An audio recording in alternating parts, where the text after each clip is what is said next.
Howdy, yokes. Before we get started today, we just want to let you know that this episode of Bacon and Eggs is brought to you by you, or really our fantastic patrons over at patreon.com/baconandeggs. You see, we want to build this thing to be as big as it can be. More episodes, merchandise, events, giveaways, collaborations, whatever, you name it. But we can't do it alone, and currently we're doing it with the help of our patrons over at patreon.com/baconandeggs. So if you enjoy this episode or any of our episodes, we really need your help to keep this thing going. So head on over to our Patreon page at patreon.com/baconandeggs. Consider checking out some of the great reward tiers we've set up over there, or just making a donation of any kind, because you're a great person.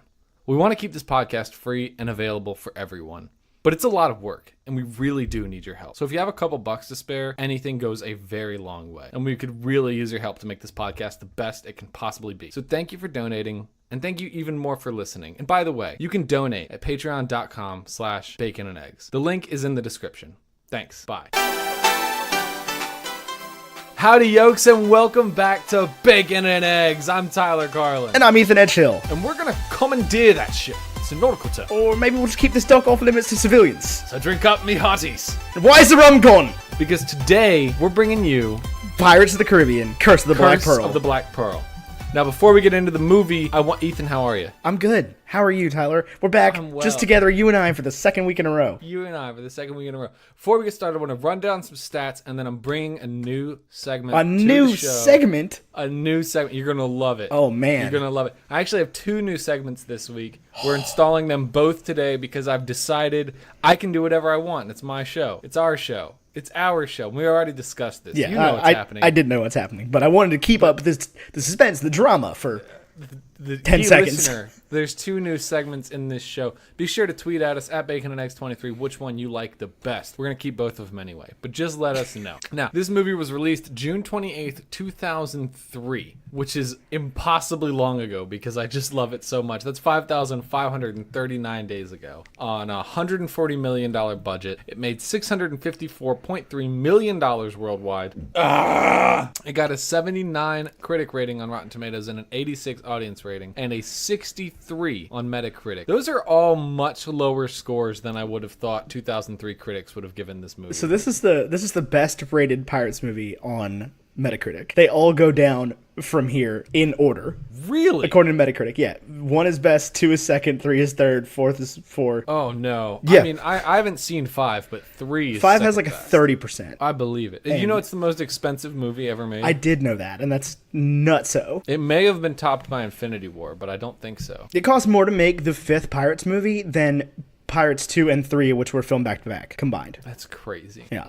Anyway. That is crazy. Do you have a negative review for this movie? We're doing the reviews. Okay. I thought we were doing we're going to do the reviews, and then Okay. we're going to do binary, and then we're going to do new segment number 1. Gotcha. Which is not what it's called. It's got a name. I have a review from Cole Smithy at colesmithy.com. And when you search Isn't he one of those colesmithy.com, it says... Sweet Life of Zach and Cody guy? No, that's Cole Sprouse. When you search Cole Smithy and colesmithy.com on Google, it says, Cole Smithy, the world's smartest film critic. So we'll see what he has to say about this. He said... Ebert's dead. I thought Roper was dead. Ebert's dead. I don't know if Roper's dead or not. Oh, whatever. Anyway, Cole Smithy at colesmithy.com said, were it not for Johnny Depp's crassly reassured character creation of scoundrel pirate Captain Jack Sparrow, there would be nothing to relish in this overlong and witless waste of a celluloid based on a Disney ride. You know, I can see... Whew, there it is. There's your voice crack for the day. There it is. You know, I can see what he's talking about. I can see in 2003 why you may be a little hesitant about this film, even as good as it is, if you know it's based on a Disney ride. It is a weird source material for a movie. It is, and I can see you being like, I mean, it only sort of is. There's like a bunch of books that also influence the ride that then influence the movie. But I can see your hesitation. That dude's mean, though. It's not my hesitation. Really mean. No, but I can in 2003, see, I was really jazzed about this movie. Although I do not remember it 10. coming out in June, at the end of June 2003. I have a very specific memory of my mom getting me out of school early to go see the premiere of this movie. Perhaps not the premiere. You know what blows my mind about this movie, just like Jaws, is that it's rated PG. Is it really? It is, Good because I remember Lord. looking it up, and then in 2003, we were in 5th grade. So then in 2004, 4, we needed a movie to watch in 6th grade. And I suggested Pirates of the Caribbean because it was one of my favorite movies, and I loved it. And the teacher was like, "It's not rated PG." And I was like, "Actually, Miss Mahalo, it is." That's insane. Yeah, it's like full of skulls and death and blood, and again, no like explicit sexual content, but there is like we're gonna rape and pillage, and I'm really beginning to think that that's all that matters to these critics, or to these the MPAA, the Motion Picture Association of America. I'm beginning to think that's all that matters is explicit sexual conduct or a lot of the word. Yeah. Yeah. So that's interesting. I'm going to read you my positive review. Go for it. This comes from Stefan Berger Stefansson of SBS.is, which I think is his website. I got this off Rotten Tomatoes. This is just a tweet review from April 9th, 2008. He says it's one of the it's one of the all-time greatest adventure flicks. Original score 5 out of 5. Okay, that's it. That's the fair whole enough. Thing. And it's like my review of Jaws. Right. The thing is I think there's a lot to say about this movie, but I honestly think, and this might be something you and I have to bring to the forefront, is this is a franchise and a film that I think gets cast to the wayside among major franchise fandoms. And like, well, and there's a very good reason for that. Because this is the only good one.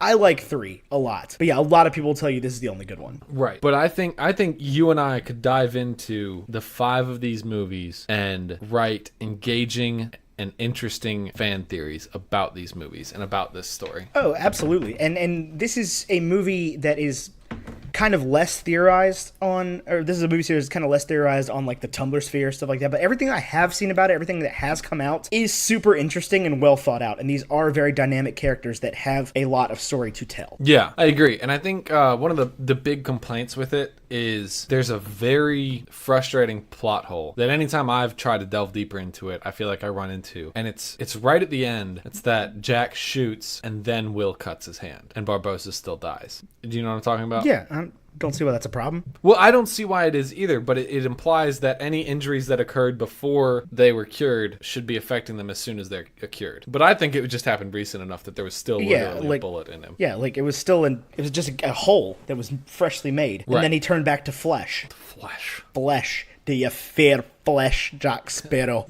Okay, anyway, so I'm going to go on a limb here for my binary. I'm going to go out a limb. I'm going to say this is a 1. Yeah, I would 100% agree. This is a 1. Cool. Every day of the week. Yeah, awesome. There's no question about that. Like, our friends over at Fantastic Geeks were talking about their 5 most influential films from any genre, anything, which I think they made that distinction because they're so Harry Potter centric that they needed to like be clear that like there are movies outside of Harry Potter. Right. Believe it or not. Stories outside of it. And I think that they I didn't listen to it, but I think that they nixed all of them. But this would make it into my top 5 most influential films. I mean, a couple episodes back I listed this as my most quotable movie of all time. I would say that if it didn't make my list, which I can't remember, it definitely should. It was on there. It was just criminally low. Criminally low? Yeah. This movie is like so many movies that I think are so great in that the dialogue is just incredible. Yeah, just the back and forth between every character's got something interesting to say. Anyway, you have a segment to introduce. I do. So before we get too far into this, I'm gonna be blunt, Ethan. I stole the format from this segment straight from Dear Hank and John. Turns out they don't listen to our podcast. They also stopped doing it. They also stopped doing it. So that means it's up for grabs. And it's also not the same segment. So we used to do a segment on the show called Injustice in America, but that wasn't very on brand. And we complained about things that I wouldn't necessarily say were injustice. Like, proper injustice. It was just kind of us having first world problems. Right. So I've got a new name for it. I need to know your thoughts on the new name. Okay. We're going to call it Toothpaste and Orange Juice. Oh, I love it. Well, I mean, I hate that. And that's why I love it. Right. So it's like a mild inconvenience that can only occur in a world where you can have orange juice and toothpaste.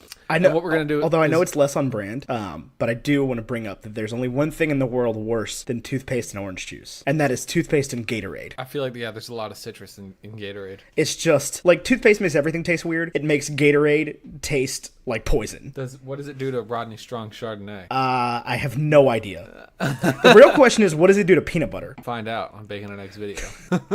Anyway, toothpaste and orange juice. I love it. So that's our new segment. So we're going to work it the same way as they did the elephant in the room thing, right? Where we're going to count down and we both say our thing. Yeah. Now, I'm going to tell you that my thing hasn't changed since I pitched this idea to you. So if you were thinking of stealing my thing... I don't even remember what your thing was. Okay. I may have been intoxicated. Okay, so I'm going to count down, and you're just going to tell me what orange juice and toothpaste has been in your life. Okay. And then I'll tell you mine, and then we'll complain loudly about them. Okay, sounds good. All right, I'm going to say 3, 2, 1, and then when you would say go is when we're going to say the thing. So wait, we go on 3. So I say 3, 2, 1, and then normally you'd say go. Is it 1 go, or do we go on 1? I think you're messing with me. You know what I'm referring to here. It's Ocean's 11. No. It's the scene. No. Lethal Weapon. Lethal Weapon. Oh, I wouldn't have gotten Oh, you haven't seen those movies. I forget that. Yeah. But I'm thinking in Ocean's 11 when he's like, go, you're like a little girl. No, I'm going to get out of the car. I'm going to drop you like third period There's French. a scene in one of the Lethal Weapon movies where Danny Glover is stuck. There's a bomb on his toilet. Oh. And they've frozen the bomb, so it's going to give it a couple seconds before it goes off. And he and Mel Gibson doing their buddy cop thing are arguing about, like, is it 3, then go, or do we go on 3? Gotcha. That's funny. And it's like a 5-minute thing in the movie. Anyway, okay, so 3, 2, 1. You get the idea of the game. Yes, 3, 2, 1, then say the thing. Yeah, okay. Are you ready? I am ready. 3, 2, 1. Ghost Taylor Cars. Swift's newest album. What? I said ghost cars. What are ghost cars? You ever been driving down the interstate, middle of the night, right? Or maybe not even the middle of the night, maybe the middle of the day. And you look to your left in your left mirror, and you're good to merge. You look to your right, there's nobody over there. You looked behind you, there's nobody behind you. All directions, you're completely clear. Blind spot, good. You turned around, did everything you needed to do. All of a sudden you merge, honk! There's a car there. I think those are called blind spots. No. Listen, I ran into a couple situations this weekend. I just got back from a run with my band, and I was driving a couple times where I just kept getting over, and cars would appear out of the depths of the great beyond. Just absolutely, there was no way that car was there before then, and then they suddenly disappear. Because that's something that happens to me too, is like, there will be a car behind me, and then I look back up, and all of a sudden it's not behind me anymore, and there was nowhere for it to have gone. I remember that happening. Do you remember in high school, Jamie Van Kerkhove would talk about Ghost Car? Yeah. How she would see it when she was driving home. There was this car that would like follow her really closely and then just disappear. Yeah. And she lived like out in the country. Yeah, out in the boonies. And then I remember one time you and I were on, I think you and I, perhaps not you, but I was on the Parkway driving and I saw a ghost car. I remember where I this, was yeah. driving. Yeah, and like there was headlights and they were coming at us. And there was no exits, no parking lots. It was literally just road and woods. There was headlights coming at us in the opposite lane, and then like we went down a hill and over the hill, and it was gone. Yeah, It was completely gone. I remember this. Haunts me to this day. Yeah, I see stuff like this all the time. I swear to God, I'm being haunted by ghost car. By like a Ford Pinto. Yeah. The one I remember there were several, like 3 or 4 occasions within a 24-hour time span where this happened to me. The one I remember was like a later model Dodge Magnum, which if there's any car that I'm going to be haunted by, why would it not be a Dodge Magnum? I don't know. You getting hunted by a Dodge Magnum? I'm being hunted by a Dodge Magnum. That's all I can be led to believe, is that somewhere out there's a phantom Dodge Magnum driver who would like me to be dead. I know if I drove a Dodge Magnum, I'd want to kill you. That's what I'm saying. Who else? Who else could possibly do it but the owner of a possibly like 2010 Dodge Magnum? Disclaimer, I don't know when they stopped making the Dodge Magnum. They looked exactly the same from the day they started making them to the day they stopped, and Dodges still look like that. So, man, I love the Magnum. We need more wagons in our world. So tell me about Taylor Swift's new album that came out months and months and months ago. I was in the car driving up to DC this weekend. My wife was sick, so I had a driver. She wanted to listen to the new Taylor Swift album. I've listened to it plenty of times. People who know me know that I'm a big Swiftie. And I'm so mad about this album. I'm still mad about it. Every time I revisit it, I think, you know what? I was just upset that it wasn't like the old stuff. I'm going to listen to it. I'm going to like it, and I'm going to be a part of it, and I'm going to be able to be a fan again and not be like kind of the pretentious guy who's like, no, this sucks. Do you know what I'm talking about? I absolutely know what you're talking about. And every time I listen to it, it sucks. Yeah, it's just bad. I'm so mad about it. See, I'm betrayed. I'm team 1989 was absolutely Taylor Swift's best album. Like, I mean, blows anything else she did before that out of the water. I'm not crazy about most of her early country stuff. I know a lot of people are, and when she came out with the pop stuff, people were like, "It's not the old Taylor anymore." And I think that's kind of what happened with this album. And yeah, as soon as she released that "Look What You Made Me Do" song, I was like, "Wow, this is just bad. Like this is a bad song. This is just you're not even trying anymore." Exactly. The chorus is one line over and over again. I know, but like. And there's plenty of great examples of songs where that's the situation. There was an Adele song a few years back. I'm not a huge Adele fan, but she wrote a great track. I can't tell you what it is now. This is embarrassing. She just said the same thing over and over again. Not sure what you're referring to. I'm going to have to look it up now. Yeah, it's just like it and that was the lead single off the song, and it just felt super lazy. It did feel lazy. That was the whole thing for me, was that it seemed extremely lazy. Yeah, it was just, look what you Rumor has it, by the way. Rumor has it was the track. Oh. I don't necessarily know if you'd call that a chorus. Well, I mean, she said the same thing over and over. Right, she did, but it works a lot better in that song, and there's a lot more to say in that song. Right. That's her 6th most popular song. Fun fact. But yeah, I was just like, the album has come out. I've listened to the whole thing. And I keep being like, well, I don't like most of the album, but that one song is okay. Not one of the songs is good. I mean, all of her albums have had at least a couple bops. Yeah. No, I mean, she's was an amazing songwriter. And like, my wife went to the show, so obviously she's jazzed up because she went to the show, which I'm sure is amazing because it's like a gazillion-dollar show that she puts on, and there's giant animatronic snakes. I've heard completely the opposite out of pretty much everybody I've known that went to see Taylor Swift, at least until this most recent tour, is just a lot of people have been like, wow, yeah, I went to see Taylor Swift, and it was like, man, she just got up there and sang Taylor Swift songs and just stood there. Yeah, I don't think this show is like that. Yeah, well, clearly, because she abandoned the whole music part. Right. So you just got to be doing something interesting.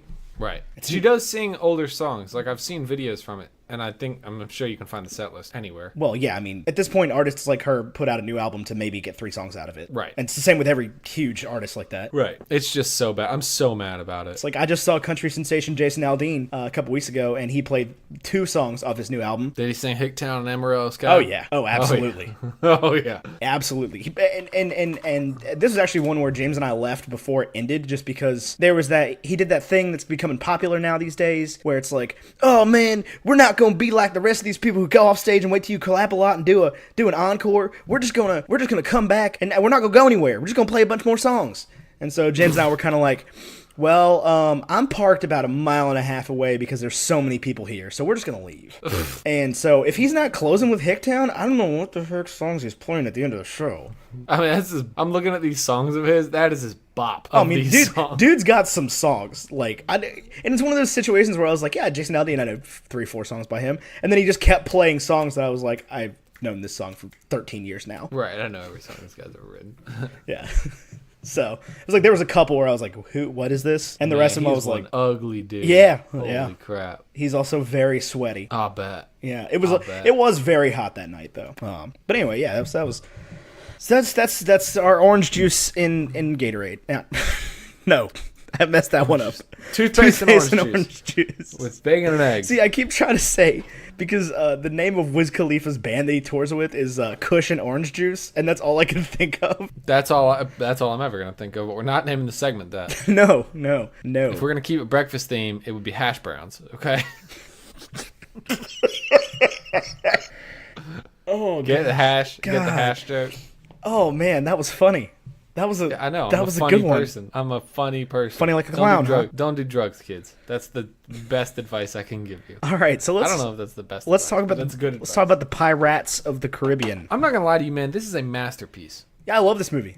I don't know how it got a 79% critic rating. I don't know how people don't like this film. Like, this is a rare situation where I was like almost nervous to watch it again, which is weird because I've seen it so many times and I imagine pretty recently. But I was almost nervous to watch it again because I was like, I hope it stood up. Like, I hope it doesn't suck. I haven't seen it in a while. Right. Like, especially not front to back. Right. I've seen bits and pieces and I've watched scenes. There was a while where like it was on Netflix, and if I was looking for something on Netflix, I would just watch the first like half hour of this movie. But the first act is amazing. Oh yeah, just the establishing for the whole. They really bring you through a whole story in this, and this is, I guess, kind of why the sequels kind of derailed a little bit, is because they needed a whole new story, because this is so neatly sewn up on both ends. Yeah. Well, I mean, it's almost like you get on the ride, you ride the whole thing, and then you get off the ride and do the rest of Disney World, you know? Right, exactly. And they couldn't just make the next movie about Splash Mountain, so. Right. I think those are next to each other. If I'm remembering correctly from the last time I went to Disney World. Well, it's in Disneyland is the one. There's one in Disney World as well. Right. I think the rides are a little different. Well, whatever. I could be wrong. The one I have been on is in Disney World because I've never been to Disneyland because I've never been to California. Are you going to California? No. And it is, I believe, right next to Splash Mountain, if I remember correctly. If I don't remember correctly, I'm sorry, and I'm going to die. Yeah, I mean, you probably deserve it. How dare you not know your Disney Our parks fan back base to is front. going to drive to wherever I am and light me on fire. Yeah, they will. And they're going to be like, hey, did you know that sometimes there's actually 4 Captain Jacks in the whole thing, but sometimes you'll see 5 because Johnny Depp will just show up What? and do the thing. And like, let me tell you, yeah. Hold on, you just froze. every and I so missed part of that. Oh, well, I said that's happened to you a few times, but I've just gone with it. I think it's the laptop thing. I'll be back on full strength next week. That's fine. Sometimes there's like 4 Johnny Depp little like mannequins in the ride, but occasionally you'll see 5 because Johnny Depp will just show up and put the costume on and sneak into one of the spots. And it's just like that little piece of Disney lore sells so many tickets, and I guarantee Johnny Depp did it once in 2004 and has not returned since. I mean, that would be a Johnny Depp thing to do, though. I think if it was Chris Pratt, you'd see more of it. Why would you give Disney ideas? Why would you Chris say Pratt that? Why would you wish that into existence? What, for Chris Pratt to just show up in Disney World? No, as Star-Lord? because they'll put him in the next Pirates movie now. Oh. I don't think they will. I don't think so. He can do a lot of things. The world is clearly looking for anything else to stick Chris Pratt into for no reason. I'll tell you what also they stick people into for no reason is Chris Hemsworth. And him, I could see him in a Pirates movie. Yeah, he'd be good at it. He'd be amazing. He's so He can do things other than play Andy Dwyer. Yeah, I don't think he'd make a very good end. Actually, you think I he would think make a good I think Andy Chris Dwyer? Hemsworth would probably made a better Andy Dwyer than Chris Pratt would have. I was watching interviews about Parks and Rec the other day. We've totally derailed. 25 minutes in. Well done. We were never railed. we started railed, and then we introduced a segment, and we've just been off since then. Well, I was watching interviews about Parks and Rec the other day, and I was thinking about how, like, Chris Pratt was, like, a supporting character on this show, and now, like, Amy Poehler's a big deal, and what's Ron Swanson's name? Nick Offerman's a big deal. But, like, Chris Pratt is, like, he's Star-Lord. He's Jurassic Park. He's, like, the biggest deal. Yeah, but he wasn't in Parks and Rec. No, obviously not. He was just dopey Andy Dwyer. Yeah, and now he plays dopey Andy Dwyer in everything else. No, he plays like dopey Star-Lord and everything else. He's like buff Andy Dwyer. I'm just over him. I'm over him. I need a break from Chris Pratt being in sequels. Sidebar, as long as we're talking about Chris's in movies, that Chris Hemsworth, Danny McBride, Crocodile Dundee reboot is not actually happening, correct? No, it's not. It was all God, Super that Bowl promo. sucks. I know. If there was like a sequel that I wanted, it's that. Danny McBride and Chris Hemsworth and Margot Robbie in Crocodile Dundee, a new one. That sounds awesome. Because that's a movie series that never took itself too seriously in the first place. Like, you can reboot that just fine. Are you telling me Jurassic Park took itself seriously? Have you seen Jurassic Park? Yeah. Have you read Jurassic Park? Yeah. That book is terrifying. Oh, yeah. That'll give you, like, proper big boy nightmares. Michael Crichton. That's the kind of thing where you're reading that too late at night and you look around and there's, like, raptors in your room. And you're... Yeah, something like that. Raptor noises for you. So you know who's not in this movie? Anybody named Chris. Zoe Saldana's in it. Yeah, turns out. I was like, what? I was Look like, at you go. I was like, wait a minute, who is that? Oh, she's not painted a funny color. I don't recognize her. Yeah, she's not blue or green. Yeah, I had no idea it was She her. is good. As what is her name? Anna Maria. Anna Maria. Yeah, no, that one I deserved. It's so quotable. Like, the whole movie. It's just... the script is available online. I highly encourage folks to read it. It's one of those and movies watch that's just it. a masterclass in person-to-person dialogue. You know what? I want to talk about these characters. Are you familiar with the movie? Yeah, I've seen it a couple times, once, twice, or thrice. But let me pull up the IMDb real quick just to make sure I know what we're working with. My computer's so loud with this stand. All right, what characters are we talking about? We starting from the top? I mean, we can start wherever you want, Brewski. I mean, you're the one that said you want to talk about the characters. I do, yeah. I just think so. I've got the script pulled up right here. We start with young Elizabeth. Yeah, he was in it for like 5 minutes. Yeah, singing about pirates. Cursed pirates sail these waters. You want to call them down on us? You know why I love this movie and also the third movie is because they both start with a really creepy song. Ooh, sung by a child. Yeah, sung by a child. Hoist the colors. We'll get to the score. We'll get to the score for this movie a little bit later on. Start with the characters. So young Elizabeth, she's obsessed with pirates immediately. Yeah, I mean, that's She like thinks the first thing you know about her. She thinks it'd be fascinating to meet a pirate, and Norrington's just like, I hate pirates. Absolutely. I am lawful good. And Elizabeth's immediately like, I'm going to be over here in chaotic neutral. Right. You've been really studying up on your character things. No, those are just pretty obvious. Do you think those are better than Hogwarts houses? No. Well, Elizabeth might be like a chaotic good. Jack Sparrow's a chaotic neutral. I'll tell you one thing about Jack Davenport. Who? Jack Davenport. Norrington. Plays Norrington. I have never seen somebody more born to play James Bond than this guy. He's born to play Commodore Norrington. Like, definitely born to play Commodore! Like, he's just so snide and annoying, but in a great way, and just like, consider them marked. Yeah. He's so above it. Right, he's so just condescending. Like yeah. He's Jack, but a cop. Yeah. If Jack was a cop. He's a good cop. He comes from a family of good cops. What? The Departed, 2006, I think. Oh, man. I also love Murtaugh and Mulroy. Oh, they're my favorite characters, easily in the whole series. Those that don't know, they're the members of the King's Navy, the big guy and the skinny guy. And they just keep showing up as mild comic relief throughout the whole series. The whole series. They eventually become pirates. Oh my gosh. Yeah, they're so good. They're excellent. Excellent. They are the comic relief in a movie that didn't need comic relief because your main character is your comic relief character. Oh yeah, Johnny Depp's amazing. Yeah, Jack Sparrow is such a great character. He just lives the part. Oh, you want to talk about people born to play roles. I don't care what people say about Johnny Depp. He's such a dynamic actor. He was so good in so many movies. Johnny Depp is Jack Sparrow. I mean, Johnny Depp is every role he plays. No. He kind of is. He kind of is. Have you seen When He Was Willy Wonka? Yes. That is a good role. But have you seen, like, what was some of those other weird ones he did? He did, what is it? The Lone Ranger? Yeah, that was good. And he played Jack Sparrow, American Indian? Yeah. Yeah. Johnny Depp's awesome. Johnny Depp is He does so well in pretty much every role that he plays. I'm excited to see him play Grindelwald. People are upset. I'm not. I'm excited. He was exonerated or whatever. Yeah. Well, then people were not excited regardless of that. Oh, because they don't think he'll do the part well? Yeah. I mean, he's going to be fine. Whatever. How could he mess it up? He's Jack Sparrow, savvy. Jack Sparrow is a great character. What if he comes up to Dumbledore and he's like, he pulls out the Elder Wand and he's like, what's the name of the Gillette? What's he call him? What? When he's stealing the Dauntless at the beginning, commandeering the Dauntless at the beginning. Yeah. And he puts the gun in Gillette's face. What does he call him? Oh, I couldn't tell you. I can't remember. Ah. You had to ask. I know.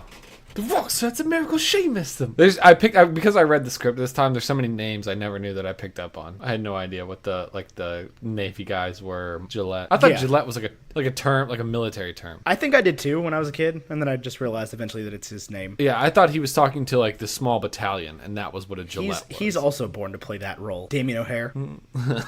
That guy that just keeps catching L's at every turn. Yeah. Oh man. So Jack Sparrow's introduction in this movie is so perfect because we've got the setup for the story. We've got Elizabeth and Will. They're super awkward. He's the blacksmith. She's the the star-crossed lovers thing. Right. And you're clear that she loves him immediately. Yeah, absolutely. She's crazy about him. He's crazy about her. But they can never be together because he's the blacksmith and she's the debutante. Right. And she crossed from London all on her own. Right, exactly. And she's the governor's daughter. She's important. You're the governor's daughter. Yeah, her father's never going to let her do any of that stuff with the blacksmith. She can't cavort with the blacksmith. And you immediately think it's just going to be this whole thing. And then, no, we got Jack Sparrow. Yeah, it's not Jack. Romeo and Juliet. You know what gets me about this movie? They show it a bunch of times in the movie. I have a hard time picturing Middle American and South American films actually taking place in those places. I have no idea why. I know that this movie's literally called Pirates of the Caribbean, but when I was younger, I always pictured it in the Mediterranean. Interesting. I have no idea why. Same with Emperor's New Groove. I didn't picture it as like an Aztec story until probably 8th grade when we watched the movie as part of Aztec history. Or freshman year. Isn't it Incan?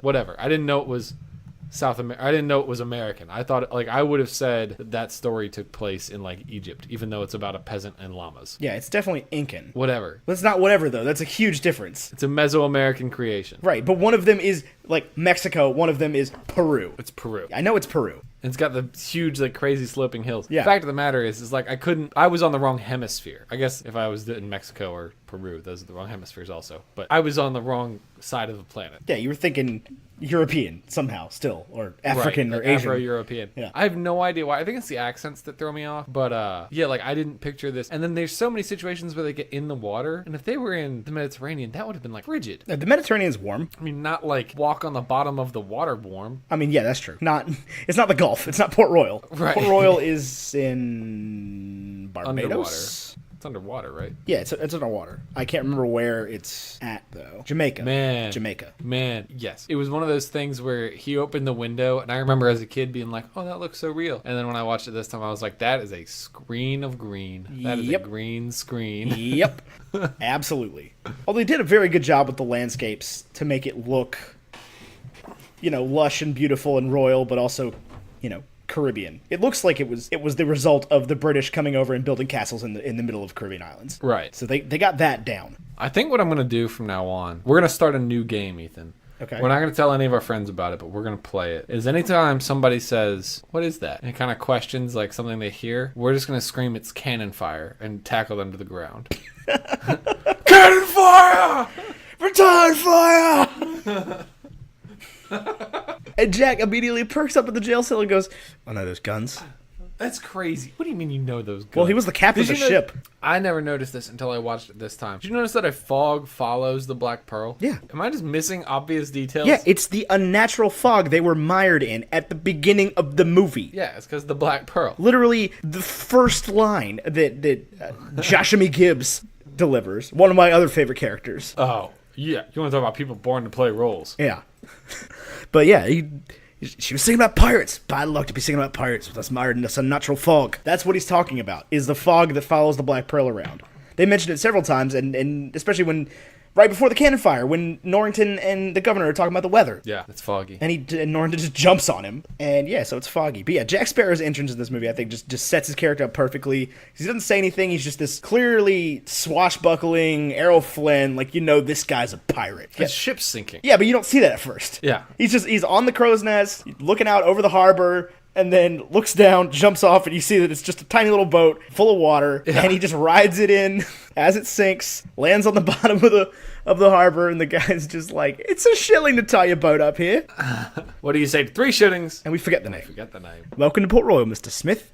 Ah, so good. And there's the comedic timing with it where it's just like, it's a shilling to tie up, and you just look at the crow's nest of the boat, barely sticking out over the water. It's like, the boat's not really there. Yeah, you could park another boat pretty much on top of it. But yeah, so that's your Jack Sparrow intro. That's the first line he says is the what you say to 3 shillings, we forget the name. Yeah, and then he goes and steals like a bag of shillings. Yeah, he just takes the whole coin purse. Yeah. Because that's what he does. He's going to rape, pillage, and otherwise plunder his Weasley black guts out. I said no lies. I think he was telling the truth. If he was telling the truth, he wouldn't have told us. So at the end, Jack says he's dishonest. But I think that's the only time Jack lies, isn't it? What do you mean? No, he lies a bunch of times. Yeah, that's when he's not lying, is at the beginning. That's his intention, is to commandeer a ship. Right, no, I know that. But he says at the end, when he's talking to Barbosa's like, well, Jack hires, blah, blah, blah, blah. I guess I can find the exact part of the script. And then Jack's like, I'm dishonest. And you can always trust a dishonest man to be dishonest. And then he harkens back to earlier parts of the script where he's like, you never know when he's going to do something incredibly stupid. With the opportune moment. So he's not really dishonest. He's dishonest, but he doesn't lie. Is he selfish? He tells part of the truth. Yeah. He is selfish. He sets everything up so that he's going to come out on top no matter what. Whatever happens, come hell or high water, he's going to come out all right because it's to him it's his ship. Barbossa's a mutineer, a criminal, even among pirates.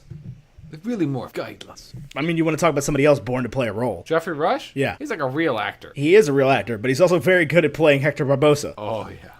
But he's really good in everything. He was good in Finding Nemo. Who was he in Finding Nemo? He's the Pelican. Nigel? Yeah, pretty sure. Man. He's somebody. I'm pretty sure he's the Pelican. Finding Nemo, he's Nigel. Yeah. That was 2003 as well. Same year. Big year for old Jeff. Looks like every year's a big year for this guy. He stays busy. Finding Nemo was 2003? Oh, yeah. 5,000 some days ago. Man, I was a child when I saw Finding Nemo, and I was much less of a child when I saw Pirates. I mean, you were 10 for both. It's crazy. 10 years old. What are you looking for? I was just looking at Jeffrey Rush's life. Like, you're just kind of quiet. Oh, I'm not trying to be quiet. I'm just learning so many things. Right, well, say them out loud. Sorry, I was saying... That's the Prince of Egypt. Prince of Egypt. And I think it was earlier in 2004, but that is a movie. It is not Disney. No, it's like... what's the other similar time period to David Spade and Emperor's New Groove? It's 1998. El Dorado. The Val Kilmer and Voldemort. Or in El Dorado? Batman and Voldemort. No, it's in the Prince of Egypt. Oh, the Prince of Egypt. El Dorado was Kevin Kline and Kenneth Branagh. Kenneth Branagh. I'd have gotten it eventually. What? Yeah, Kevin Kline and Kenneth Branagh. Oh my god, I never would have known that those are who voiced these guys. I don't really know who Kevin Kline is. I'm sure I do. As soon as I look at this guy. He was in Wild Wild West. Yeah, he's the white guy in Wild Wild West. The partner. Man. So I was talking to somebody the other day and they were like, I like really obscure movies that other people hate. I liked Wild Wild West. And I was like, that's a cult classic. You don't like obscure movies. I don't know. People kind of hate that movie. What? Yeah, that movie's been kind of Nick Caged over the days. The movie's a classic. I mean, I love that movie. I remember going to Burger King and getting sunglasses as a toy from Wild Wild West. Will sunglasses? Yeah. Here's what I want to know. This is really what matters, as long as we're completely derailed here. When was Fresh Prince on TV? I never watched Fresh Prince. That was not wasn't like a part of my childhood at all. Fresh Prince was on TV from 1990 to 1996. Right, so nobody our age has any business being as obsessed with it as they are, and acting like it was this Fresh huge Prince. Part of their childhood. Oh, it wasn't. No, it was on Nick at Night. That's why people watched it. Whatever, I never did. And it's good. I mean, I've seen it. Are you familiar with it? I'm familiar with it, but I don't think it's the second coming of Christ. It's not the coming of Christ. They're making a Deadshot or a Suicide Squad 2? I guess so. So let's talk about Pirates of the Caribbean. Yes. What would you like to know about Pirates of the Caribbean, Ethan? We were trying to talk about characters, and you keep changing the topic. I know. I do that a lot. I'm a big fan of doing that. Right. What do you think of Will? Here's the thing about Will Turner. I have no idea why. I don't think I particularly relate to the character very much, but Will Turner has been like my favorite movie character my whole life. He's actually probably like my least favorite part of this movie. Really? Yeah. If there's any part of the movie where I'm like, yeah, you could have really just kind of like done that a little bit better, it's Will. I love Will. I mean, he has some great moments, but I don't know. His whole he felt like just a plot device. I don't know. I felt like his selflessness against Jack's selfishness. I think Jack kept trying to work that to his favor, and Will's just so unwavering on his support for Elizabeth. Yeah. And it just keeps biting Jack in the ass. I guess what it is like Will is there to kind of bail Elizabeth out of it, but Elizabeth isn't really super duper necessary. Yeah, like she was just caught because she was caught. But I like her so much better. She's a pretty interesting character. And I think Keira Knightley was like my first celebrity crush. Oh, same. Easily. It's her and Natalie Portman, who are the same person. Yeah, who played the same person in the same movie. But yeah, it was between the two of them from Star Wars and this. Yeah. But I like Will. It's just if there's a kind of character that I thought could have possibly been done a little bit better, because every character in this movie is so good. They're so well written. The interactions they all have are perfect. Even the pirates are great. Like, because we have the what are the pirates? The fat one and the skinny one of the pirates. The parallel to the soldiers. Yeah. What are they? Skitty and Big Bones? I feel like they have names. Those are those are the guys that are on the boat, and they're saying, "What would you like to eat first?" Right at the end when they drop Jack the monkey. Oh, gotcha. I'm seeing if I can find their names in the script. Is it Pintel? Yeah. Pintel and Pintel and Rigetti. Rigetti. Yep. Rigetti would be a word that I also thought referred to like a small group of soldiers. Pintel. I don't think they're ever like properly named in the movie. No, I don't as are Murtaugh and Mulroy. Yeah, no, I had to like look that up. Yeah, which it brings it up an interesting thing about this movie and this film series in particular is like, and I guess maybe there is source material, but it doesn't seem like there's source material, but people seem to know a lot about the backstory of these characters that don't have source material. Yeah, I think that, like, Barbossa's based off of a real person, right? I don't think so. As the series goes on, there's, like, widely accepted characters that are sort of part of pirate mythology, like Davy Jones. Right. You know, like, and they just kind of brought their own interpretation of that. Which is weird. You don't see people getting all up in arms about the canon of Davy Jones. People get up in arms about everything, Ethan. Yes, That's what they do. They get mad at me for saying things. And then they drop in sentence starters like, well, I mean, or actually, or what other things people say? TBH, TBQH. Are you kidding me right now? No, I'm not. What are you finding out right now, Ethan? I'm seeing what Pirates of the Caribbean characters were actual people. Or are based on real characters, at least. What do you mean by real character? They're all real characters now. Been around for 15 years. Right, but like Davy Jones I don't think was like a real person. No. But he's an He established, definitely you know what I'm mythology. talking about, yeah. Yeah, it's like unicorns. Anybody can write about unicorns. And if I wrote a book today and was like, and then he found a unicorn, and we all know that unicorns are lizards about the size of a newt, but a little bit larger. People would be like, nope, that's not what a unicorn is. But like unicorns already don't exist. Yeah, but anyway, people know a lot about like, and it comes into play in the third movie when there's that deleted scene about Jack saying that people ain't cargo, mate. And there's a Tumblr thing that floats around about this whole long story of Jack Sparrow and the relationship he has with Cutler Beckett and the ship he captained before the Black Pearl. I'm like, how do you know this stuff? Like, where does this come from? I don't know that it was always Because there's not like Jack Sparrow, there's not like a book. The second one of them is based on like Treasure Island, isn't it? I'm not sure. I don't know, because there's like, I know that there are large parallels, but I don't think that there is like a specific canon or like book that it's all based on. And what I think when people have these histories, they're full of smoke. Right, but that's what I'm saying is like they seem to know a lot to air quote know a lot about this backstory, and that's what I'm getting at. It's like I'm just wondering where this stuff comes from. Right. And maybe it is just made up, and I have no idea. But like they seem to be really pressing it. I've started doing this thing where I used to like, if I tweeted something, I would say like something that was a theory or something like that. I would just start it out with like theory, and then I would say whatever it was. And now I just assert that it's absolute fact and see what happens. I mean, yeah, same. Like the part where we said the Star Wars was absolute truth. Star Wars is the absolute truth. It did happen. Emily is rewatching Gilmore Girls right now, which is news to me. I had no idea. I have no idea where she is in the series because I've never watched it. Oh, fair enough. But I just want to say, if this gets included in the podcast, that Gilmore Girls is the show where the dialogue never ends. Never stops at any point. It never stops. It is a very exceptionally well-written show, though. Is it? Yes. It's just like, it doesn't stop. All the characters are very exaggerated, archetypal human beings, but like they're all hysterical to their own degree. I mean, the show had like a long run and then came back. Like, people obviously liked it. It's a very good show, and this is for me who doesn't normally like shows like that. And that is definitely like a chick show. You wouldn't dare say that I show is absolutely marketed to women. But anyway, so this is what I'm talking about. I finally found that I was looking for the little trivia tidbit that I've seen floating all over the internet. I'm wondering where people got any of this information about Jack Sparrow. And it says, and I quote, Jack was employed into service for the East India Trading Company and was given command of the Wicked Wench. However, after he set free a cargo of slaves, his employer, Cutler Beckett, had Jack branded as a pirate, and the wench set aflame and sunk. After failing to rescue the wench, Sparrow struck a bargain with the ghostly captain of the Flying Dutchman, Davy Jones, to resurrect his beloved vessel. Jones returned the ship to Jack in near perfect condition except for the permanently charred hull. This prompted Jack to rename her the Black Pearl. Where the did you find that? What is that info because from? Cutler Beckett shows up, I think, in the third movie, possibly the second movie. I don't know. I've seen the second one maybe 3 times in my life. Here's the truth. Out of nowhere, and it's just like, hey, by the way, I'm the Dark Lord of all. I'm the devil.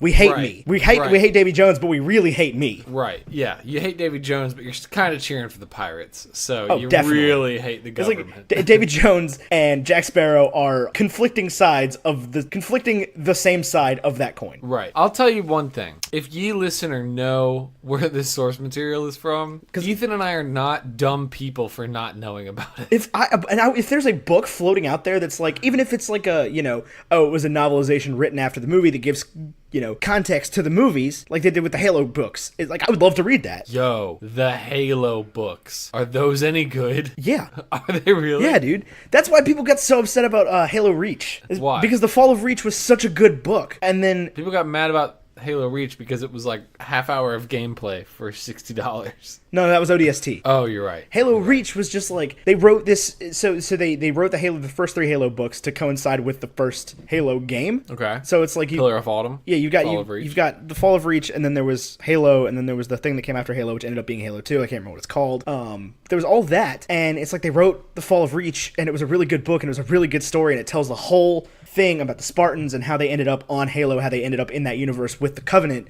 And then Halo Reach was just like, yeet, let's not use any of that. Really? Yeah, none of it. It's completely different. Weird. Yeah. I know I have the Halo Reach trophy. I liked that game. Come to think of it, Because you never read the book. that was good. That was the game. It was like That was the first one that was like more Call of Duty-esque, where you had the power-ups, you could sprint and stuff. yeah, and it was Rogue One, where everybody died as you played the game, as you went through the story. Yeah, it was a whole pointless set of characters. Master Chief wasn't in it. That was the problem with it. He like shows up at the end though, doesn't he? I guess. I don't know. I've played through the campaign You're once, a long who time do you ago. play as? Spartan 6 or whatever.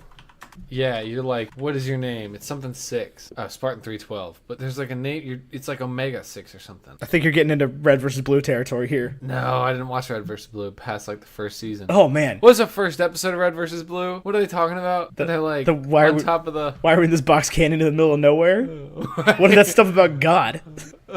No, dude, you should go back and watch Red versus Blue. Weirdly enough, it gets really, really heavy. It ends up being a really good story. This website is really bad. What? This is awesomegames.wikia.com, and it's just like all the reasons Halo Reach is wonderful. It's got awesome graphics that are extremely detailed. It's got an amazing story and awesome multiplayer mode. Oh, it's a bad website. Oh, But anyway, so like, man. there's this whole backstory to Pirates of the Caribbean that I just don't have any idea where it came from, or what it's contextualizing, or where the comes from. Because like, I get if it's just fan fiction, whatever, do what you're saying. But I hate it when fan fiction is presented like canon. And I'm cool with contextualizing novels when there's some sort of authority to it. Yeah, I just want to know. And if it's something with authority, it's like, yeah, Jerry Bruckheimer signed off on this, then I'm cool with it. Yeah, let's do it. Let's read it. Whatever. But if it's just people talking out of their butts, then it's a cool story you came up with. It's very interesting. I like the story. Yeah, I it think it's definitely adds to the Jack Sparrow characters that he's this like rogue that refused to, because there is the deleted scene where Jack says to Cutler Beckett about the 100 souls that people ain't cargo, mate. That is a deleted scene from At World's End. It's a real thing. But I think what's interesting, if you look at the canon, is that Jack says on the marooned island in this one, and of course I don't think they'd written the rest of the story, but he says the Black Pearl, needs a rudder and sails and all that, but what it is freedom. But it's not freedom for Jack. As the story continues, he doesn't get the Black Pearl forever. he doesn't say the Black Pearl is freedom. He says a ship is freedom. He says that's what a ship is. That's what the Black Pearl is. Oh, well, it was freedom for him then, when he was captain of it. Before it was damned. Captained by a man so evil that hell itself spat him back out. Oh, and no ship with no black...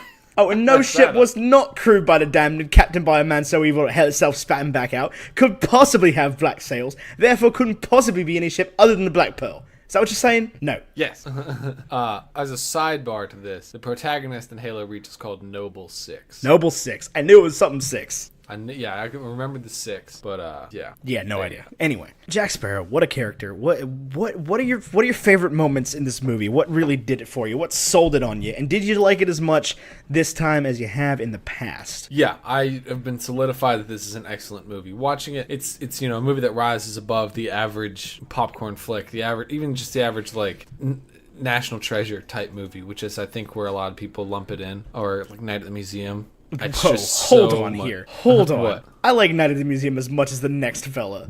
We're not gonna compare Night at the Museum and National Treasure. They're the same. I'm sorry. National Treasure is so much better than Night at the Museum. Me no dum dum. The only good thing about Night at the Museum is Robin Williams. Oh, as Teddy Roosevelt. I'm made of wax, Larry. What are you made of? Oh my god, are you in a punk band? Do you know 4 Year Strong? Not directly. I've met them. That's 4 Year Strong, right? No, that's It's a Day to Remember. I do not know those guys. Do you know a Day to Remember? They're a much bigger deal. Yeah, but not to me. To me, they're all the same. I mean, I have not met a Day to Remember. I have met 4 Year Strong. It's some of them. That was really good water I just drank. Hail Hydrate, everyone. Hail Hydrate. Hydrate or dihydrate. That's right. Dude, I don't know. And that happened to me. I really love the first act. I love. Okay, I guess I'm not gonna talk. That's cool. Well, we were talking over each other. You asked me what. Yeah, I but loved, you're what moving my on. favorite I'm thing not. was, I wasn't and then moving. I was trying to talk about water. Oh, you were talking about water. Okay, what do you got about water? I was trying to talk about water real quick because you just said hail hydrate, dude. It was like. I was driving in the van at one point this weekend, and I was just like, man, the next time we stop, I'm gonna get a giant bottle of water, and it's gonna be so awesome. We stopped at the Sheets, and I got myself a liter bottle of Deer Park water, and it might as well have been the greatest thing that ever happened to me. I was like, in this moment, this is exactly what I needed in my life, was this giant water, and I felt like I was being blessed by the gods. Was it about that time where you got the notification that my Twitter said, remember to stay hydrated, everyone? No. No. Because I did tweet that like in the middle of the night over the weekend. No, it was in like the middle of, we were like driving down to Greensboro. Oh. So it's like the middle of the day. Did you have good shows? Did you play a good show? Yeah, it was fun. It was a fun time. I have this Really? this wristband on my wrist. Where's still. your ODU rowing club wristband? It's in the box that's behind me. Is it really? Yeah. Do you still wear it all the time? No, I stopped wearing that a long time ago. Oh, I don't know. We don't live together anymore. Yeah, I have one now. I mean, I always have one on. I've had one on for like 10 years now. What was the last song played on your Spotify? I need to know right now. Hold on, gotta open Spotify. I'm asking because I want to reveal how cool I am. The last song played on my Spotify was $20 Nosebleed by Fall Out Boy. I don't think I know that song. It's got Brendan Urie in it. It's from Folie à Deux, the album with the red cover with the bear on it. Yeah, I'm familiar with Folie à Deux. It's the second to last song, and it's got Brendan Urie. It's a good song. You should check it out. It's got horns and stuff. Well, I like horns, and I like Brendan Urie. I like old school Brendan Urie before he got all pop starry. You know, Death of a Bachelor is Como. still a masterpiece. Just saying. I listened to every song off of Fever You Can't Sweat Out today. Is that what your last song was? No, the last song I listened to was Brighton Rock. Oh, nice. You're so cultured. Because I'm so cool. You're so cool. I am so cool. What you know what our friend Elvis is listening to right now? What? This is Gospel by Panic at the Disco. Nice. Good job, Elvis. I just listened to a bunch of Queen recently because I read a book that heavily featured Queen, and it made me want to listen to a bunch of Queen. Was it that book you've been reading? What book? The Neil Gaiman yeah, and Good Omens. Terry Pratchett? Yeah. I was in where was I? Pope Yes, Popeyes. How was it pronounced? Popeyes. All right, sure. Like the guy with the spinach. Yeah, Pope Yes. Popeyes. All right. Louisiana Fast. Pope Yes. Okay. The Catholics in Louisiana. Whatever. I was in there, and there was a guy at the other table who's talking about Neil Gaiman books, specifically the one you're reading that I've already forgotten about again. Good Omens. Good Omens. Well, they're about to make a TV show out of it, or they're making a TV show out of it right now.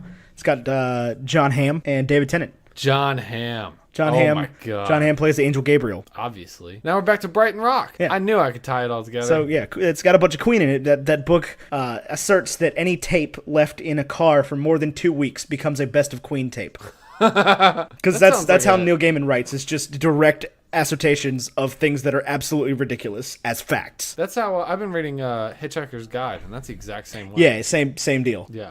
Which I hadn't read before, but I'm quite enjoying. I have not finished it. It's only like 6 hours on Audible. Yeah, I've never finished it. But I'm just trying to listen to it. I've only I have a copy. I've tried to read. I've just never it's one of those things where it never. It's good, but it never hooked me. Yeah, I can definitely see that. It's a little bit ridiculous and it's a little bit proper, which stresses me out a little bit. Yeah, you would hate Neil Gaiman then. Well, but I've read Neil Gaiman before, and I've liked the things I've read. What have you read by Neil Gaiman? I don't know that I could cite anything now that you ask. But I think I've heard him do storytelling before. Yeah, he is big on he reads his own audiobooks a lot of the time. Yeah, but I think I've heard him do live storytelling. Yeah, that's what I'm saying. He's like a performer. Yeah. He does a really great Christmas Carol. Did he write one? No. He just does a performer. He reads it from the original Charles Dickens prompt copy. Gotcha. Because that's what Dickens used to do, was perform Christmas Carol, like a condensed version, I guess. Mm-hmm. So he did once, and it was recorded by the New York Public Library. And you know what gets me about A Christmas Carol is that's all first act. It's like first 2 acts, and then but it doesn't line up with the ghosts. I feel like the ghost of the present and the ghost of the future he only hangs out with for 30 seconds, and the ghost of Christmas past he hangs out with for ever. I mean, it's a fairly short thing. I mean, I'm just saying. It's a very good story, though. Is it? Yeah. What even is Christmas? What's the meaning of Christmas? Maybe we'll do that for our holiday. I like special the Doctor Who Christmas Carol with Matt Smith. I like all the Doctor Who Christmas specials. They're all good. All of them? Something about Christmas, man. It's magical. I do love Christmas. But you know what didn't happen at Christmas? Pirates of the Caribbean. I was going to go in a different direction from that. Well, where were you going to go? I was going to say I've got another new segment to introduce. Can I do that now? Yeah, go for it. Okay. I don't have a clever breakfast-themed name for this, so if you have a great breakfast-themed name for what I'm about to do... Actually, I do. We're going to call it Pass the Hash Browns. Okay. Call it Pass the Hash Browns, then. Write that down. Pass the Hash Browns. If you'd love the name Pass the Hash Browns, just tweet at me, Pass the Hash Browns. Well, at Baconandeggs23, and we will pass the proverbial hash browns to you. Now, you might be thinking, Bacon and Eggs, what does it mean to pass the hash browns? Well, Ethan and I had a conversation this weekend about how we frequently refer or recommend something to the other that they want to read or watch or discuss, like a piece of media, like an album or a comic book or a book or a audiobook or a movie or I don't know, what other mediums are there, Ethan? Just anything. Any kind of medium. Anything. You covered a lot of things now. Or there, just there. TV show. So and it's frustrating when the other person like doesn't do it, and we're both at fault here. Yeah. Neither of us are great at not taking recommendations so much, but like following through on them. Right. And we want and what I've found in my life is that typically when I do listen to someone, I'm like, I'm so glad somebody introduced me to this. This is actually amazing. And so you just want to have that feeling more often. So what we're gonna do each week is we're gonna pass the hash browns, where we're just gonna recommend to the other person some piece of media, and then the following week we'll do like a binary review and maybe like 5 minutes of conversation about it. Like a check-in. Like a check-in. Okay. I'm about it. And here's the thing, listeners. Here's how you get involved. Is everything we recommend, we're going to leave in the description of the episode with an Amazon link to rent or purchase that thing. We try to keep it in the like $5 to $10 range. No guarantees though. You know, if we're like, you need to watch all of Lord of the Rings on Blu-ray, no other way you can watch it. I think it's going to cost more than $5 or $3. But we're going to try to keep it low priced. And there's going to be a link to the Amazon purchase of the thing. And if you go through that link and buy it through that, you support Bacon and Eggs. And then you don't have to feel guilty about not being a patron. But if you don't want new things in your life, then you can go to patreon.com/baconandegg whenever you want. Anyway. And get the same old. Same old. But we're going to leave those links in the description. So, Ethan, I want to pass the hash browns to you. Okay. Now, we've talked about this before, about comic books. Wait, about comic books. Okay. About how getting into them has been like something that I've really wanted to do, and I think you have also wanted to do. I have, yeah. But it's been a challenge to find something that's good and readable for somebody that doesn't know anything about comics. And I found something that I really enjoyed. Okay. I don't know if it's like objectively good. Yeah. But it's short. I don't really care about objective. Right. Yeah. I don't know what the standards are in this community. So, but it's pretty short. I really enjoyed it. I was very surprised by how much I enjoyed it. But I urge you, I'm going to pass the hash browns to you to read brand new series. I don't know if there's any history to it, but I didn't need to know any history to enjoy this, the book. To read West Coast Avengers #1. #1. So the first issue. The only issue. Oh, okay. It's brand new. Yeah. Okay. Only issue. Okay. I can do that. Yeah. I don't know if there's like in the past series is. Yeah. You know what I'm saying? We'll start with something manageable the first week to get this going. But I want you to read it, okay. And I think you'll enjoy it. Can I get it on that Marvel fancy thingamajoo doodad? Or do I? Okay, cool. Then I think that you have access to the thing that I'm going to pass to you.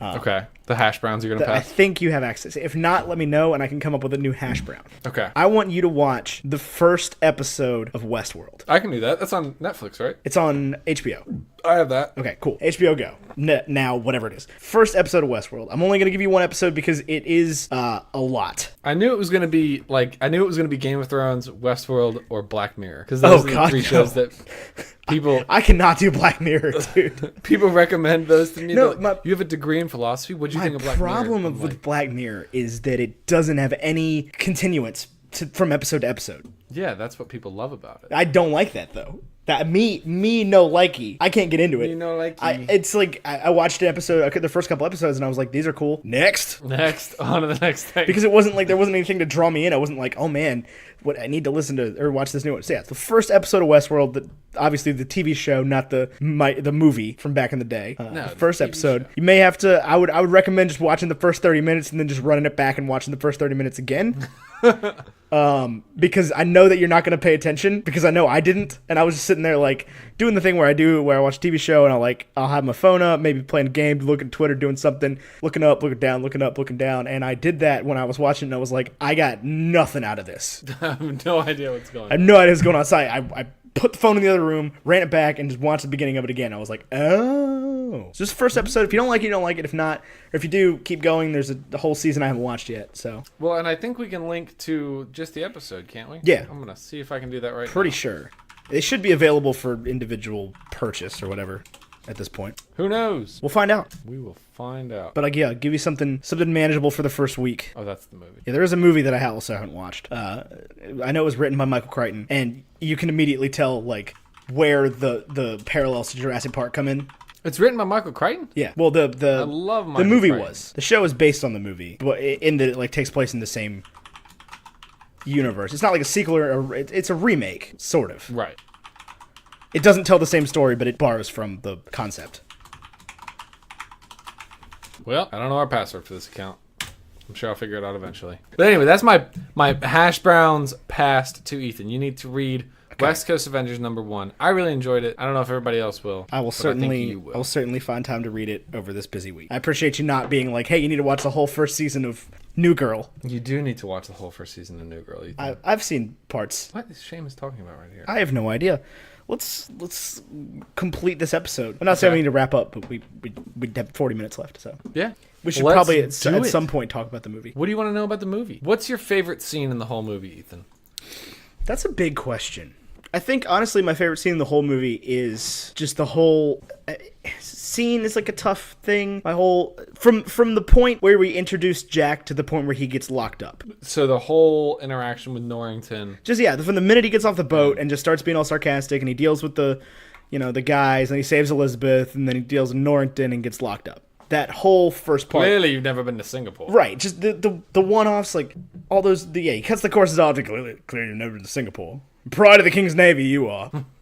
When they can't swim. It's that whole interaction, I think, is my favorite part of the movie. I could watch the first 30 minutes of this movie over and over and over again until the day I die. Yeah. If you were on a desert island, would you bring this movie? I hate that question. I do too. I really hate that question. Because you approach it, and like the way you have to approach it is so different. It's like, what do I want to continue to watch over and over again? I mean, but like, I'm always gonna be that guy that's like kind of a jack and be like, oh, I'd bring the book Raft Building 101. Right. Because that's the only thing I think about. They're like, you're trapped on a desert island. My mind is like, get off the desert island. Right. Yeah. How do I? It's not like, oh, accept your fate and watch this one piece of movie on the coconut-powered Blu-ray player. I would probably bring Monty Python if that were the case. I mean, yeah, it would. I hate this question so much. What one movie would you want to watch over and over again for the rest of your life? I have no idea. I'm not that much of a movie rewatcher. I actually knew this about you when we were in college together, is you didn't like to go to the movies as like an activity. Like that was not a satisfactory, like if a friend texted you and was like, hey, do you want to hang out and go to this movie? You would be like... No, it wasn't going to the movies. It was like, hey, do you want to hang out at my apartment and silently watch movies together? It's like, no, I'd rather just hang out and do something else. I don't think you liked going to the movies either. It just seems like a stupid thing to do with a group of friends. I always have thought that. Like, why don't we just hang out in some place where we can talk? Yeah, no, I agree. I like to talk. I'm falling. And there were certain people that would ask me to go to the movies with them in college that wanted to talk during the movie. And also didn't want to see movies that I wanted to see. That was the thing, was I felt like my standards for what to go see have actually lowered since we've started this. Oh, absolutely. Because now I am more okay with spending money on a movie that's not that good, because I think I can get, for lack of a better phrase, profitable conversation out of it. Yeah, I'm also just, this podcast has made me much less of a jackass about movies. It's because we immediately started on the Blockbuster thing and I had to be like, okay, these are cool, I guess. It turns out they're amazing. I love the MCU. I don't know if you know that about. You love what? The MCU. I never would have guessed. I'm a big fan. But yeah, so I still going to the movies is not my choice of group activity. In fact, most of the time I go to the movies, nobody goes with me. Activity either. I just don't even ask anybody. Like, I would rather go. Yeah, I'd rather go by myself or with like one person. Yeah, it's like for the past few months, my girlfriend's left out of town, so it's like I'll just be sitting around doing something, and I'd be like, I'm gonna go see a movie right now, and I stand up and walk out the door. What if nothing's playing? I check before I leave. But you haven't seen 8th grade yet. No, it's never available. It's gone from my area. Back to Pirates. Do you get your water now? You nice and hydrated? I tell you, I think I got... Your thirst has been quenched? I think I drank too much of this Rodney Strong. And now you're a little parched? I'm a little parched, a little tipsy, and a little refluxy. Yeah, wine will do that. I don't like this feeling. I can't fight this feeling. I'm trying, though. Oh... That was a little Hooked on a Feeling by Blue Swede. That's my song. Is that your song? No. That's the quote, though. Although you bringing up that, I'm gonna start this conversation now and we can circle back to it. But when it comes to rankings on Pirates of the Caribbean, when I finished this movie, I said to myself, I feel the same way about this movie as I do Guardians of the Galaxy, but better. I had a similar thought that I'll get to when we talk about our ranking. Yeah, but that was... I had a very, very similar thought. Was it the same movie and everything? No, it was not. But I did have an MCU-related thought about it that factors into where I want to rank it. Is it better or worse than what I said? We'll talk about it in a minute, because I do have something that I want to talk about the movie that I just thought about. All right. This is this movie has a great score. Correct. But I was alarmed thinking about the score for number 3 and realizing how clunky the score is in this one. Hans Zimmer takes over in 3, right? Hans Zimmer was on it the whole time, but he was never like the chief guy until 3. Okay. Or there's something weird about 3. There's something special about 3. I can't remember what it was, because it's always been Hans Zimmer's. He's always been involved. And that's what I always thought, was that Hans Zimmer took over for somebody, but it's always been Hans Zimmer. Hans Zimmer wrote that He's a Pirate. That's not that. That's a different No, song. it's the main theme, the one. I don't like to just like vocalize here on the podcast. You're a great singer. Are you in a band? I am in a band. Does your punk band play that song? To play He's a Pirate? Mm-hmm. No, we don't. It'd probably go over pretty well though. There's a whole pop punk nautical thing. It's because you're in that world. Anyway, it has a great score, and I was like, these are great pieces of music. It's awesome. I really enjoy it, but it almost feels like amateur compared to the score for at least number 3, which has such good music to it. I would agree with that. I do think that He's a Pirate theme is of the best film themes. Yeah, it's a great theme. But a lot of the incidental music, I'm like, it's really, really aggressive. Do you think it was better or worse than Jaws? Worse. I still had that one complaint about Jaws towards the end. I just couldn't disagree with you more about that. Did you notice they did a Jaws thing in this movie? What Jaws thing? It's very subtle, but when he steps on the crab trap, above them is a barrel that tracks them all the way out to the Dauntless. Oh yeah, you're right. Yeah, little Jaws nod. Jaws nod there. But yeah, it is a very great score. I'm not trying to diminish it at all. It definitely adds a lot to the movie, and the theme is unmissable, unmistakable. It's Pirates of the Caribbean. It's what it sounds like. But even just, and I will say that this movie... Go ahead. I was just going to say, this movie wouldn't be what it is without the score. No, but and that's what's so great about this movie, is that it wouldn't be what it is without. There's nothing you can really take out of the movie, right? Like, it wouldn't be what it is without all the secondary characters, all the the pirates, the soldiers, Murtaugh and Mulroy and Gibbs and the fat and skinny pirates whose names I can't remember that sound like pasta. Ooh, man, I love the scene. Yeah, it's like a rigatoni. Anyway, I love the scene in Tortuga when he throws the water on Gibbs. Curse you for breathing, you slack-jawed idiot. The man who does the waking buys the man who did the sleeping a drink. While the man who did the sleeping listens to a proposition by the man who did the waking. I'll just about do it. Then Will throws the water on him again. He's like, blast, I'm already awake. That was for the smell. I want to know more about Gibbs' life. I want a journal from the 8 years. Yeah, how did he end up on Tortuga? How did he meet Jack? Yeah, my first love, Jack. Because Jack was captaining the Pearl 10 years ago. He blew up that merchant ship that Will was on. Mm-hmm. That's what I'm led to believe, right? Will was he not on the Pearl? No, he was on the ship that got blown up by the Pearl. That was 8 years ago. That's what I'm saying. So 10 years ago. Was Jack marooned 10 years ago? Yes. Because they said the Black Pearl had been preying on settlements for 10 years. And they said that has. And Gibbs said that was Jack captained the Pearl before he knew him. Yeah, but it's 8 years from when Elizabeth closes her eyes and then opens them. Right. So, but that's what I'm wondering, though, is when was Jack marooned? 10 years ago. Where is that said? I don't know. Oh, because he's been carrying the pistol around for 10 years. Okay, that's what I was getting at. Was it Jack that bombed? No, because they already had the pieces by that point. Jack didn't have any of the pieces. You're right. Will had the piece. Yeah, so they were marooned after Jack got the coordinates for Isla de Muerta. Right, and they went to Isla de Muerta without him. Yeah, and then they say everything all parts equal. He gives them the coordinates or the heading. They mutiny. Maroon him. Yeah. They maroon him. Then they steal the pieces and they go live their thing. And 2 years later, they are trying to get him back. And they blow up the ship that Will Turner is coming on. Yep, and Elizabeth takes the thing. Mark my words. Consider them marked. It's one of my favorite lines in the whole movie. Oh, it's so good. It's so good. It's so dismissive. Bad luck to have a woman on board. Even a miniature one.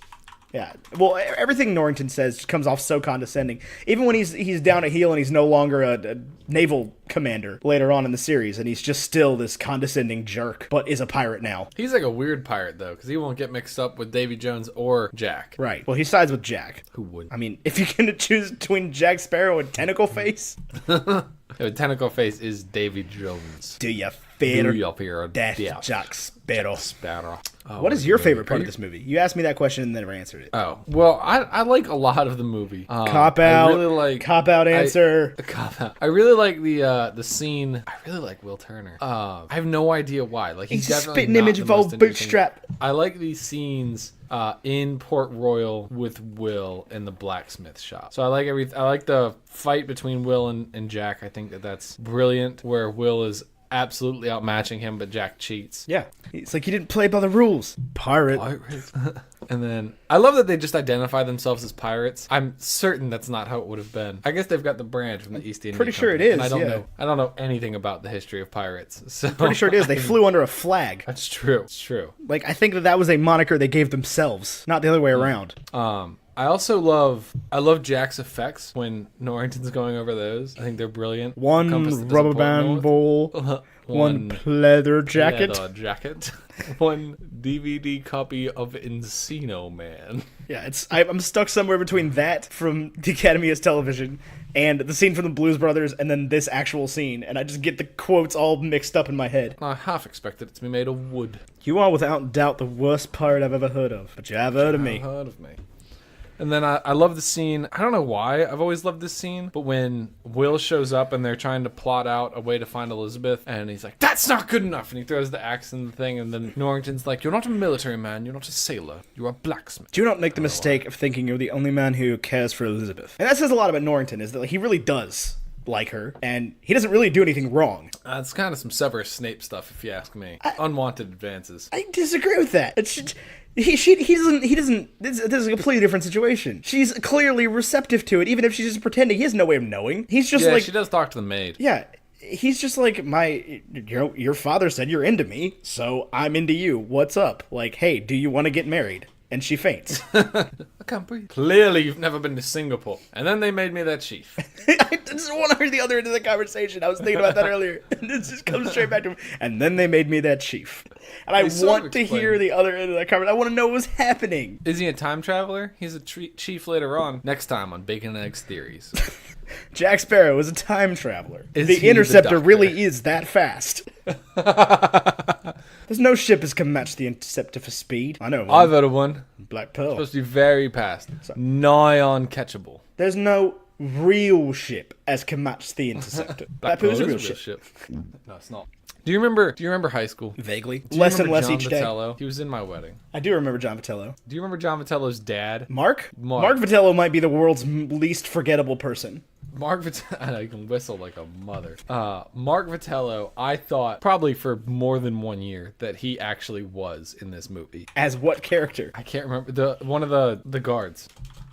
As Murtaugh or whatever? Yeah, I'm trying to remember which one. I thought that he was Angus Barnett, who plays Mulroy. Interesting. They're like the same. They look the same. They act the same. I would tend to disagree with that. Really? Yeah, I don't really think they look that similar. Are you kidding? No. Oh, you're missing out. Although until this moment, I thought that guy was the guy from Hot Fuzz. What guy from Hot Fuzz? Nick Frost. I think is Nick his name. Frost. Yeah, it's his name. You know what I'm talking about? I do know who you're talking about. Yeah, that guy. Nick Frost. In my mind, that's the guy that plays Murtaugh. Or Mulroy, whichever one he is. Mulroy. Oh, I see where you're coming from there. It looks very similar. And just in my head, that's who it was until you just said something about it.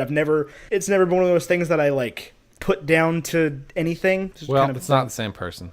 No, I know that. I can see that now. It's somebody considerably older. Yep. Although Nick Frost, I think this might be my favorite IMDb cover photo ever. Let me see. Oh, where he's like smiling? He's like super ecstatic in front of a movie poster. For The Huntsman? For The Huntsman Winter's War, which I don't even know what that is. Not even hit one of his featured films. Never heard of this movie. Oh, it is a sequel to Snow White and the Huntsman. Good to know. I think are we about that? I think we're about that stage. Here's the thing. How do we do these rankings? What do we do first? Villain ranking. Villain rank. Commodore. Is it Norrington or is it Commodore Barbosa? It's Barbosa. I love Barbosa. Barbosa's obviously the villain here. Hector Barbosa. Man, what a villain. I love him. I give him an 8 out of 10. That's a strong ranking. I give him a 7 out of 10. I can get behind that. I said 8 and I was like, 8's a lot. It's just such a great performance. He's got a lot of great lines too. And the apples. He's obsessed with apples. I think he just wants to taste something, and apples have a strong taste.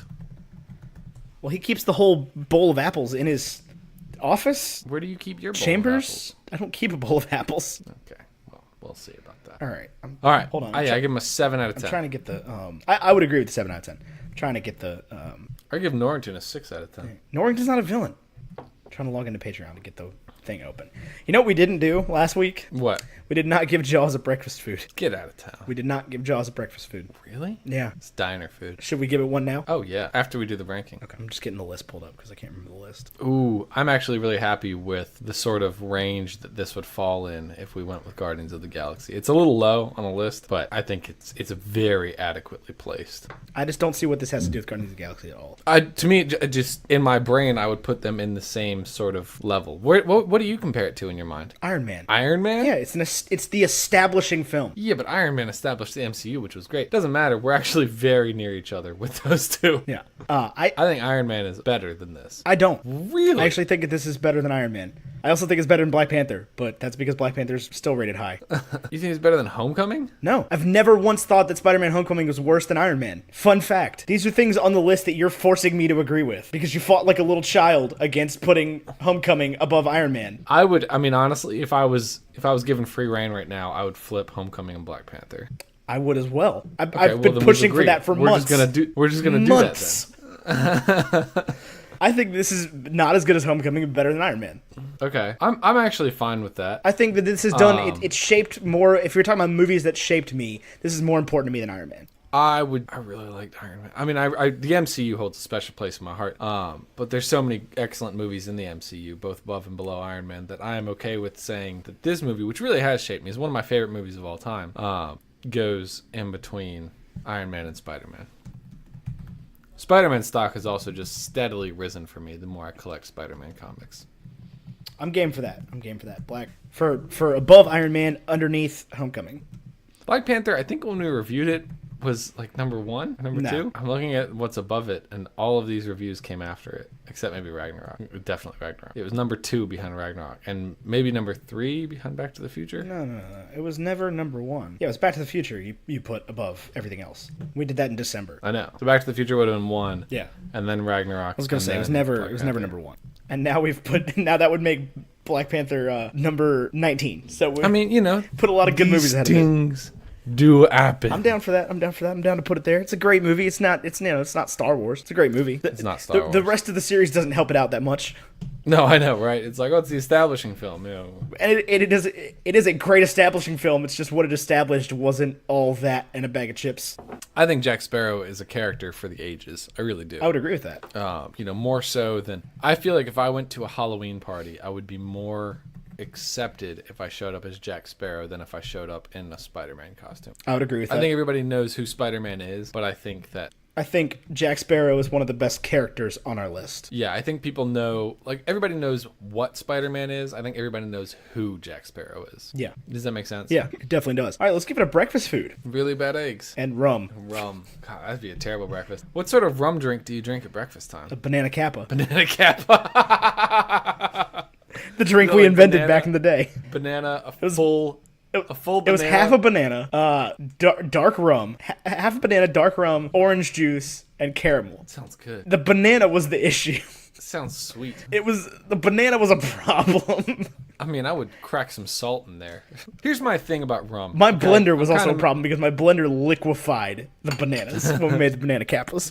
The banana kappa is not a real drink, by the way. It is the result of something that an auto-corrected text that Tyler and I decided sounded like a drink. Here's the thing about rum that makes me so mad.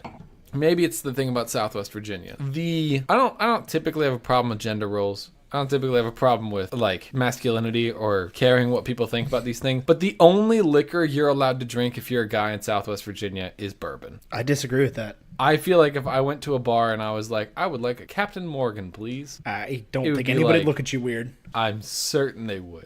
Just in a rocks glass? Yeah. Well, that's weird, yeah. Rum's not a sipping drink. At least not Captain. I don't know. I just feel like I personally feel high pressure to be a bourbon drinker. When you drink Captain, you got to drink it like a pirate. That's the whole thing with spiced rum. It's meant to just be pulled straight out of the bottle. Oh God. I mean, I like a good Captain and Coke like anybody else. Right. It's I don't think anybody's going to But judge I feel like you. when I go to the bar, no, they might not say anything. They may not even think anything, but they will think positive things if I order a whiskey ginger. A whiskey ginger's delicious. It is delicious. I'm not. But at the same arguing that time, I point. think that you need to stop worrying about what other people think about what you drink.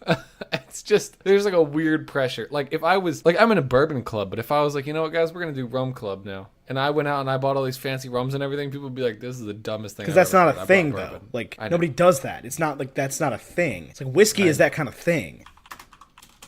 Where you get a bunch of different whiskeys and you compare them and you're like, oh, this is great. It's not as nice as the Macallan 12-year, but sure is peaty. Sure is better than that Wild Turkey. I was talking about Scotch, but I love Wild Turkey as far as in the case anybody's curious. I mean, I'm not super huge on straight liquor in general. No, me neither. Like I still have not. And my all the older people that I talk to are just like, you'll get it one day, and I just haven't gotten there yet to the point where I'm like, yeah, let me just get a bourbon on ice. It's like I'll drink it if I feel it, and there are situations where I've done that where I feel like I need to order like a sophisticated man's man drink, like. That's when you order like a Don Draper. Like, can I get an old fashioned? Old fashioned's delicious. Whiskey ginger's delicious. Whiskey sour. I like whiskey sours, and that's a perfectly acceptable drink. So, like you say, somebody's like, "What are you drinking?" Somebody says, "What are you drinking?" And you're like, "I'm drinking a whiskey sour." They're not gonna be like, "Wow, look at this guy over here. What a jacket."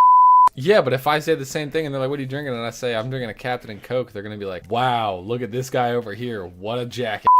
Right, but that's what I'm saying is like what you like and just stop worrying about it. Or just start doing shots of tequila and nobody's going to judge you. Oh, I know, man. I love tequila. Or just like get a margarita at all times. Just be like, boat drinks. Boat drinks, my friend. We're drinking boat drinks. Fruity boat drinks. But if I order, I would like a pina colada, sir. Oh, okay. I was in the Dominican Republic with my former boss earlier in the year. And all of our coworkers, and I was just like, hey, boss, what's up, man? And he goes, snaps at me, points at me, and goes, fruity boat drinks. And I was like, that's how this day's going. But as far as breakfast foods for this movie, I don't know, bro. Oh, my God. This is so cringy. What comes to mind, I feel like a part of me is like, need something kind of Spanish. Is empanadas? Is that a... Is that breakfast? I guess it can be. I don't know why Spanish comes to mind. Because he's a part of the Spanish Main. That's right. That becomes a bigger deal later. Traditional Spanish breakfast. It looks like they eat pound cake for breakfast. And chorizo. And bruschetta? What are they doing in Spain in the morning? I guess sleeping. Sleeping mostly. That's what they do. So they just drink all night and sleep all day. Yeah. Eat dinner at 9 p.m. Churros. I like the idea of churros here. Is this breakfast churros? I literally no, it's not. I don't think it's breakfast churros. What are empanadas? Turnovers. What is a turnover? It's just a pocket filled with stuff. It's like a pastry pocket. Like a hot pocket? Yeah, basically. A hot pocket is a turnover. So that's an empanada. Yeah, like you talk about like what the gourmet equivalent of a hot pocket is. Yeah, that's an empanada. What about a Pop-Tart? Is that an empanada? No, that's a ravioli. Pop-Tarts are ravioli. Oh, God. It's got sauce on the outside. This article seems like it's coming out of, like, it's got a huge statement to make that, like, in Spain for breakfast, sandwiches. I would say that it's a cornerstone of the Spanish breakfast, is how this article starts. Sounds like it's trying to push big sandwich. Right. It's like, I'm not saying that it's everything, but it's a cornerstone, okay? Nice. Although this article also didn't get to eat any Spanish sandwiches for breakfast. Then what is the point of the article? You're just writing about things you don't know about. I know. All right, Ethan, I need your assistance here. Okay. I'm thinking about Jaws right now. Wait, what did we end up with? I'm waiting for you to figure that out, because I can't figure it out. I'm going to be on Jaws while you figure this out. Whoa. That's not how this works. I think Jaws is pretty obvious. Okay, what's Jaws? Jaws is a cup of black coffee. Okay, I'm down. It feels like a cup of black coffee. I'm down. Like a salty cup of black coffee. Okay. In a sea shanty.